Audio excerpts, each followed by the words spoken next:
कहानी की lead cast में है 3 बड़े बड़े किरदार, जिनमें है नंबर 1 पर रायन गॉसलिंग, जिसकी मैंने जस्ट कल एक मूवी बनाई थी ब्लेड रनर 2049। वो भी काफी बेहतरीन मूवी है, हालांकि साइफाई है और कुछ लोगों के दिमाग के ऊपर से चली गई, लेकिन जिसने भी अभी तक नहीं देखी एक बार उसे जरूर देखना, क्योंकि अगर आप में से कोई साइफाई लवर है और उसने अभी तक ये मूवी नहीं देखी तो भाई अभी तक क्या देखा। वहीं पर सेकंड लीड कास्ट है क्रिस एवंस, यानी कि हमारे कैप्टन अमेरिका, और थर्ड लीड कास्ट जो कि है इंडिया से ही धनुष, जिनका रोल प्ले हुआ है कहानी में एक सीक्रेट एजेंट की तरफ से। और अब जब कास्ट ही इतनी तगड़ी है तो मूवी तो शानदार होनी ही है। So now without wasting time चले आते हैं इस कहानी की मेन स्टोरी लाइन की तरफ, जिसकी शुरुआत में हमें फ्लोरिडा का स्टेट प्रिजन दिखाया जाता है, जहाँ पर सीआई ऑफिसर डोनाल्ड एक आदमी से आकर मिलता है। इस शख्स का नाम है कॉटलैंड गैंड्री। अब ये नाम मुझे गेम ऑफ थ्रोन्स के गैंड्री से काफी ज्यादा मिलता है, तो स्टार्टिंग में मैं इसे गैंड्री ही बुलाऊंगा। अब यहाँ पर बेसिकली हुआ ये होता है कि गैंड्री को एक मर्डर के केस में अंदर रख दिया जाता है, जिसके बाद डोनाल्ड उसे ये भी बताता है कि तुम्हारी सजा करीब 2031 तक चलेगी, लेकिन अगर तुम मेरे लिए काम करोगे तो बदले में मैं तुम्हें रिहाई दे सकता हूँ। जिस पर गैंड्री अपना इंटरेस्ट दिखाते हुए उसके साथ हाथ मिला लेता है। साथ ही डोनाल्ड उसे एक चीज और बताता है कि वो CIA के अंदर एक नया प्रोग्राम स्टार्ट करने वाला है, जिसका कोड नेम सियारा है, और तुम्हें अब से सियारा 6 कहा जाएगा। जिसके बाद कहानी यहाँ से आगे बढ़ती है 18 साल आगे, और सीन दिखाया जाता है बैंकॉक का। एक तो इन दोस्तों को इतनी बार प्लान बना लिया बैंकॉक का, लेकिन अभी तक चलते ही नहीं है। क्या कभी आपके भी प्लान्स इसी तरीके से कैंसिल हुए? अगर हुए तो प्लीज कमेंट सेक्शन में मुझे जरूर बताइएगा। यहाँ 6 इस पूरे फेस्टिवल को एंजॉय कर रहा था, मगर तभी एक लेडी आकर उससे फ्लर्ट करने लगती है। इसका नाम होता है डैनी, जो कि खुद भी CIA के लिए काम करती है। अब डैनी को देखते ही 6 ये बात समझ जाता है कि जरूर यहाँ पर वो किसी मिशन के लिए आई है, तो वहीं से वो अपने सेफ हाउस निकल जाता है, जहाँ पर वो अपने आप को अपने नेक्स्ट मिशन के लिए रेडी करता है। यहाँ हम व्यूअर्स को ये पता चलता है कि इस पूरे मिशन को इनका हेड कारमाइकल लीड कर रहा था, और अब क्योंकि ये सभी अपने अपने माइक्रोफोन से कनेक्टेड थे, तो कारमाइकल 6 को बताता है कि तुम्हारा नेक्स्ट टारगेट एक ऐसा शख्स है जो कि हमारे देश की सारी सीक्रेट इंफॉर्मेशन दूसरे देश को भेज रहा है। तुम्हारा काम है उसे जान से खत्म करना। हालांकि वहाँ पर उसकी सिक्योरिटी भी होगी, इसलिए तुम्हें ये सारा काम अपने दिमाग, होशो-हवास और ताकत के साथ करना होगा। और यहीं पर हम उस टारगेट को देख पाते हैं, जो कि और कोई नहीं बल्कि कैप्टन अमेरिका मूवी से कलन मुल्वे होता है। वेल, मुझे तो लग रहा है पूरी कैप्टन अमेरिका की टीम ही भर दी है, लेकिन अब इसमें इंडियन भी है तो मजा दुगना होने वाला है। Coming back to the main story, यहाँ पर 6 अपनी एक बड़ी गन के साथ में से शूट करने के लिए तैयार था, लेकिन तभी पार्टी में घूम रहे बाकी के लोग बीच में आ रहे थे, और यही रीजन था जिसकी वजह से 6 को खुद उस पार्टी में उतर कर आना पड़ता है। अब यहाँ कहानी में लिटरली काफी बढ़िया धूम धड़ाका दिखाया जाता है। बहुत ही शानदार एक्शन मूवी है, तो एक्शन फाइट तो होनी ही थी। 6 अकेला मिलकर 12 जनों को पेल देता है। I mean, जितने वहाँ के बॉडीगार्ड थे उन सभी को एक एक करके धो डालता है, लेकिन इसी हाथापाई के बीच मुल्वे वहाँ से मौका पाकर भाग जाता है। इस कहानी में इसका नाम है डाइनिंग कार, जिसका पीछा करते हुए 6 उसके करीब तक पहुँच जाता है, लेकिन एक जगह जाकर डाइनिंग कार वहीं पर रुक जाता है और गैंड्री से कहता है कि मैं जानता हूँ कि तुम सियारा 6 हो। तुम्हें एक पते की बात बताऊं, मैं खुद भी सियारा 4 हूँ। यानी कि CIA ने अपने पुराने खास एजेंट्स को मारने के लिए नए एजेंट्स को भेजा है, लेकिन सियारा 6 को उससे कोई मतलब नहीं था। उसे तो बस अपना मिशन पूरा करना था। और तभी वहाँ पर एक जोरदार धमाका होता है, जिसके अंदर सियारा 4 मरने वाला होता है, लेकिन मरने से पहले वो उसे एक फ्लैश ड्राइव दे डालता है और कहता है कि तुम जिसके लिए काम कर रहे हो, यानी कि कारमाइकल, मेरे पास उसके काले करतूतों का सारा चिट्ठा है, और कहीं उसकी पोल ना खुल जाए, इसी वजह से आज उसने मुझे मारने के लिए तुम्हें भेज दिया। मगर मैं चाहता हूँ कि तुम उसकी पोल सारे देश के सामने खोल दो। वहाँ से निकलने के बाद कारमाइकल का कॉल 6 को आता है और वो उससे पूछता है कि क्या तुम्हें डाइनिंग कार के पास में से कोई एक फ्लैश ड्राइव या फिर कोई इम्पोर्टेंट सबूत मिले। लेकिन अब 6 जान चुका था कि यहाँ दाल में कुछ काला है, इस वजह से वो उसे सच्चाई नहीं बताता और इस फ्लैश ड्राइव को छुपाकर अपने पास ही रख लेता है। जिसके बाद नंबर 6 एक कैफे जाता है। वेल, वो कैफे कम और एक गेमिंग सेंटर ज्यादा लग रहा था। यहाँ पर जब वो उस फ्लैश ड्राइव को खोलकर देखता है तो इससे ये पता चलता है कि कारमाइकल तो खुद ही अपने देश की खास इंफॉर्मेशन दूसरे देश को भेज रहा था। हालांकि यहाँ पर उसको डैनी का कॉल भी आता है और वो उससे कहती है कि जितना जल्दी हो सके हमें यहाँ से निकलना होगा, वरना दूसरे पुलिस वाले इस कत्लेआम के चक्कर में तुम्हें पकड़ लेंगे। लेकिन अब क्योंकि 6 को कारमाइकल की सच्चाई पता चल गई थी, इसलिए वो और सबूत जुटाने के लिए वहाँ से नहीं जाता।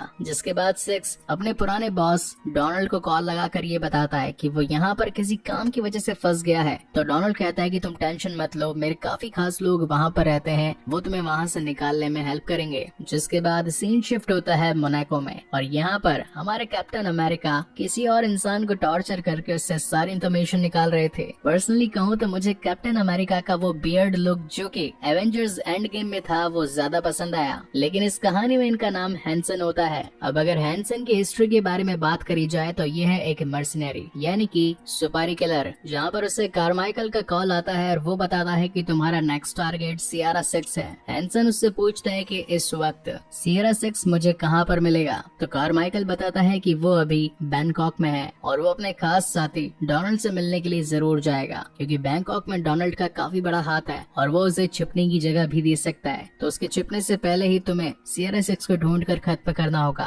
अब हैंसन को ये तो पता चल गया था कि डोनाल्ड के पास काफी सारी खुफिया जगह है जहाँ पर सियरा 6 को छिपाया जा सकता है, इसीलिए उसका मुंह खुलवाने के लिए वो उसकी भतीजी को किडनैप कर लेता है। वहीं पर सीन शिफ्ट होता है उस एक्सट्रैक्शन टीम पर जो कि डोनाल्ड ने सियरा 6 के लिए भेजी थी, जहाँ पर सियरा 6 टेम्पो में एंट्री लेकर वहाँ पहुँचता है। मुझे तो समझ नहीं आ रहा कि इस कैरेक्टर का पिछली बार मूवी में नाम था के और अब इसे नाम मिला है 6। न जाने क्यों इतने प्यारे एक्टर को सिंगल डिजिट के नाम ही क्यों मिल रहे हैं। वहीं हमें कॉन्वर्सेशन दिखाई जाती है डोनाल्ड और हैंसन के बीच में, जहाँ हैंसन उससे ये पूछता है कि अगर तुम मुझे सियरा 6 का एक्चुअल पता बता दो तो मैं तुम्हारी भतीजी को छोड़ दूंगा। जिसके बाद ये सीन यहीं पर कट होता है और हम देख पाते हैं प्लेन का सीन। इस वक्त जो टीम सियरा 6 को बचाने के लिए आए थे उनके पास में हैंसन का कॉल आता है कि जिसे बचाने के लिए तुम इस प्लेन में लेकर जा रहे हो वो मेरा शिकार है, इसलिए उसे वहीं पर खत्म कर दो। हालांकि कहना पड़ेगा बंदे की चलती है, मतलब बैंकॉक पर बैठे बैठे प्लेन में सवार कैदियों को ये बोल दिया कि उसको मार दो। तो यहाँ पर बॉस का सिग्नल आया है तो मार कुटाई होनी तो एकदम आम बात थी। जहाँ पर अगेन एक और एक्शन से भरा फाइट सीन दिखाया जाता है, क्योंकि जो टीम इसे बचाने के लिए आई थी वही टीम अभी इसे खत्म करने के पीछे लग चुकी थी। इस मारामारी में प्लेन का भी बहुत बड़ा नुकसान हो जाता है और अब वो धीरे धीरे करके धरती की ओर क्रैश करने वाला था,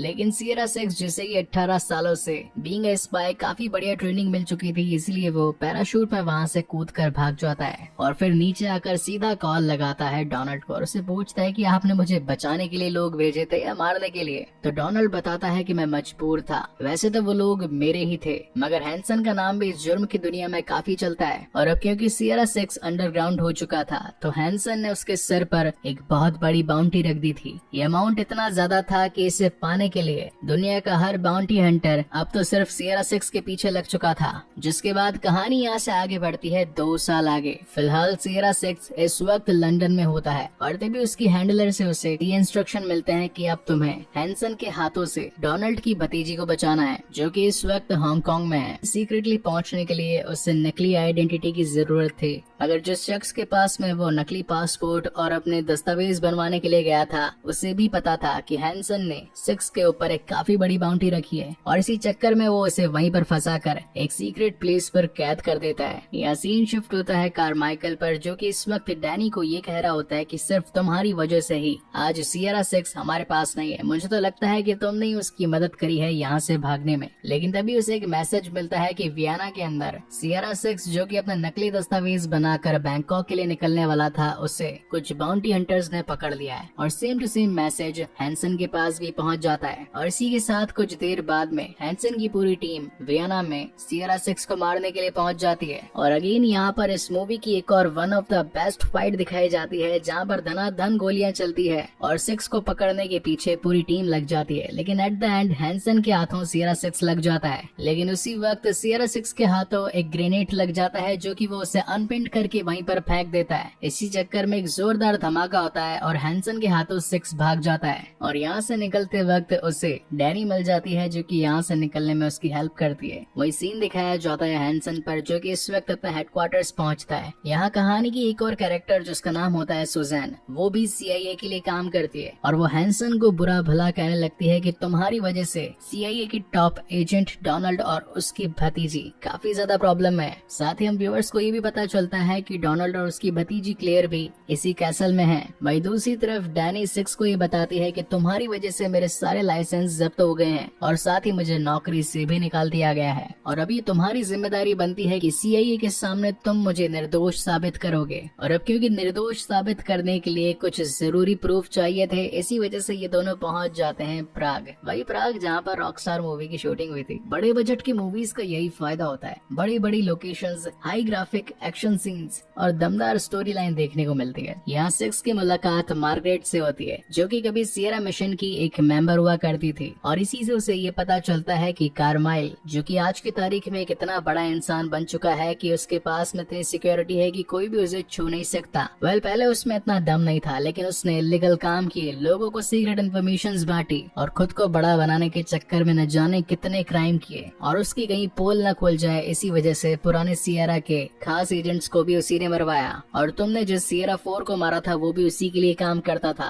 मगर न जाने कैसे उसके पास में उसके खिलाफ कुछ फ्लैश ड्राइव में सबूत आ चुके थे, जिसे पाने के लिए अब कार्माइल ने तुम्हें अपना अगला निशाना बना लिया है। इनकी ये बातें चली रही थी, तभी यहाँ पर कुछ मर्सनरीज पहुँच जाते हैं और अगेन काफी ज्यादा गोलीबारी होती है, लेकिन मार्गरेट के पास में कुछ सीक्रेट वेज थे जिनकी मदद से सिक्स और डैनी वहाँ से निकल पाते हैं। अब इतनी गोलीबारी हुई थी तो शहर की पुलिस भी वहाँ पर मौका वारदात पर पहुंचकर सिक्स को पकड़ने लगती है, लेकिन तभी मर्सनरीज की एक और टीम आकर सिक्स और साथ ही पुलिस वालों को गोलियों से भून देते हैं। अगेन कहानी का एक और one of the best fighting action scene, जहाँ पर उन गुंडों से लड़ने के लिए शहर वालों ने अपने हाई कमांडोज को भेज दिया था। अब तो फाइट रॉकेट लॉन्चर्स पर आ चुकी थी। इस पूरे सिनारियो में सूजन हैंसन को कहने लगती है कि तुम्हारी वजह से न जाने कितने मासूम लोग मारे भी जा रहे हैं और घायल भी हो रहे हैं, तुम्हें ये सब कुछ अभी रोकना होगा। वहीं दूसरी तरफ सियरा सिक्स और डैनी का उन सभी मर्सनरीज के साथ में चेज सीक्वेंस चल रहा था। अब काफी मेहनत से उन लोगों से अपनी जान बचाकर ये लोग एक सीक्रेट हाइड आउट पर आते हैं, जहाँ पर डैनी सियरा सिक्स को ये बताती है कि क्लेयर की बॉडी में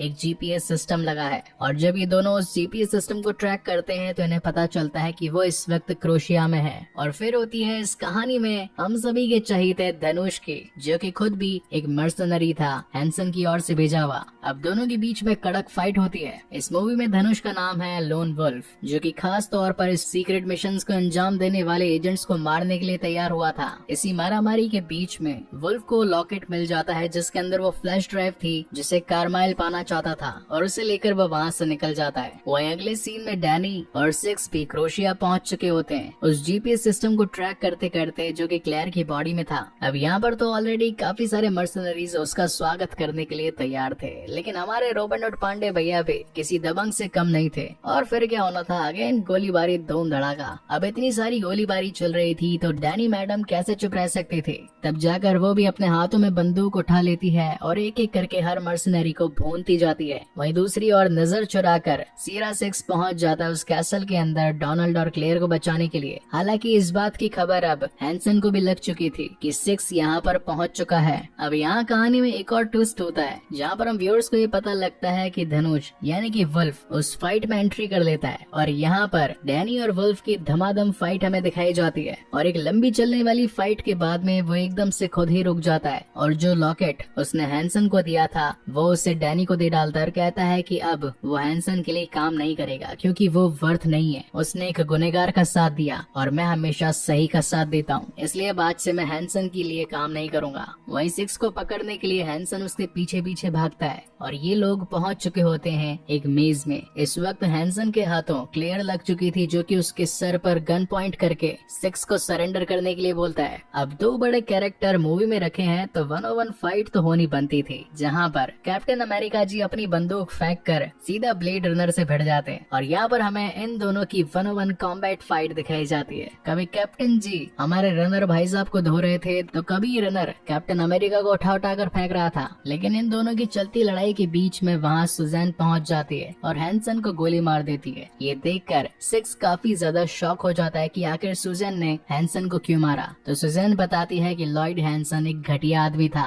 और अब तक जो भी कुछ हुआ है ये इसी हैंसन की वजह से ही हुआ है। साथ ही वो ये भी बताती है कि कुछ ही देर में शहर के पुलिस यहाँ पर आने वाली है। अब इतना बड़ा कत्लेआम हुआ है तो किसी न किसी को तो वो पकड़ कर लेकर ही जाएगी। मैं चाहती हूँ कि ये सारा इल्जाम तुम अपने सर पर ले लो, मगर मैं तुम्हें जरूर बचाऊंगी, क्योंकि तुम जैसा असासन सदियों में एक बार उभर कर आता है। जिसके बाद तो सूरज निकलने पर काफी सारी पुलिस वहाँ पहुँच चुकी थी, जो कि डैनी को अपना गुलाम बना लेती है। और सेम टू सेम ऐसा सियरा सिक्स के साथ भी होता है। वेल ड्राइव की बात करी जाए तो वो इस वक्त सुजैन के पास थी। जिसके बाद सीन शिफ्ट होता है वॉशिंगटन डीसी में, जहाँ पर एक इन्वेस्टिगेशन कमेटी बिठाई जाती है, और काफी सारे सवाल जवाबों के बाद में हैंसन को एक इंटरनेशनल टेररिस्ट घोषित कर दिया जाता है, और तो डैनी और सिक्स पर कोई भी चार्जेस नहीं लगाए जाते। अब क्योंकि सुजैन तो कार्माइल के लिए काम कर रही थी, इसी वजह से कार्माइल उस ड्राइव को डिस्ट्रॉय कर देता है, लेकिन फिर भी कार्माइल जानता था कि सियरा 6 उसके लिए खतरा बन सकता है। तो सुजैन उसे कहती है कि उस जैसा असैसिन कोई भी नहीं है, वो फ्यूचर में हमारे काम आ सकता है। लेकिन जब ये दोनों ही नंबर 6 से मिलने के लिए पहुंचते हैं, तब तक वो वहाँ से भाग चुका था। और कहानी के एंड में हम देख पाते हैं कि सियरा 6 भागकर सीधा क्लेयर के पास पहुंचता है और अब ये दोनों ही अंडरग्राउंड होकर वहाँ से कहीं और भाग जाते हैं। और इसी तगड़े सस्पेंस के साथ ये शानदार कहानी यहीं पर खत्म होती है। अब जिस तरीके से इस कहानी की एंडिंग हुई है, उसे देखकर तो ये लगता है कि इस कहानी का सेकंड पार्ट भी जरूर आएगा, क्योंकि कहानी ने अपने पीछे काफी सारे सवाल छोड़ दिए हैं। नंबर 1 सवाल, लोन वुल्फ यानी कि धनुष, आखिर उसने क्यों हैंसन का साथ छोड़ दिया। वहीं पर क्वेश्चन नंबर 2 की आखिर सियरा 6 भागा है, तो अब उसे पकड़ने के लिए सुजैन और कार्माइल क्या कदम उठाएंगे। तो अब इतने बड़े बड़े क्लूज हैं, तो इसका सीक्वल जरूर बनेगा, लेकिन कब बनेगा ये तो अब हमें फ्यूचर में निकले लीक से ही पता चलेगा। वेल गाइज, आपको ये वीडियो कैसा लगा प्लीज मुझे लाइक और कमेंट करके जरूर बताइएगा, और अगर पहली बार चैनल पर आए हैं तो इसे सब्सक्राइब जरूर कीजिएगा, क्योंकि मैं इसी तरीके की बेहतरीन वीडियोस लाता रहता हूँ। वेल, सीरीज तो मुझे कंटिन्यू करनी थी एलियंस की, लेकिन आप लोगों की भारी डिमांड थी ग्रे मैन को लाने की, तो इसी वजह से मैंने इस मूवी को आप लोगों के लिए प्रायोरिटी पर रखा, क्योंकि जैसी आपकी डिमांड वैसा मेरा काम। और अगर काम पसंद आया हो तो वीडियो को लाइक शेयर कमेंट जरूर कीजिएगा, और जाते जाते इंस्टाग्राम पर मुझे फॉलो भी कर लीजिएगा। तब तक के लिए keep watching and stay safe. मिलते हैं अगले वीडियो में।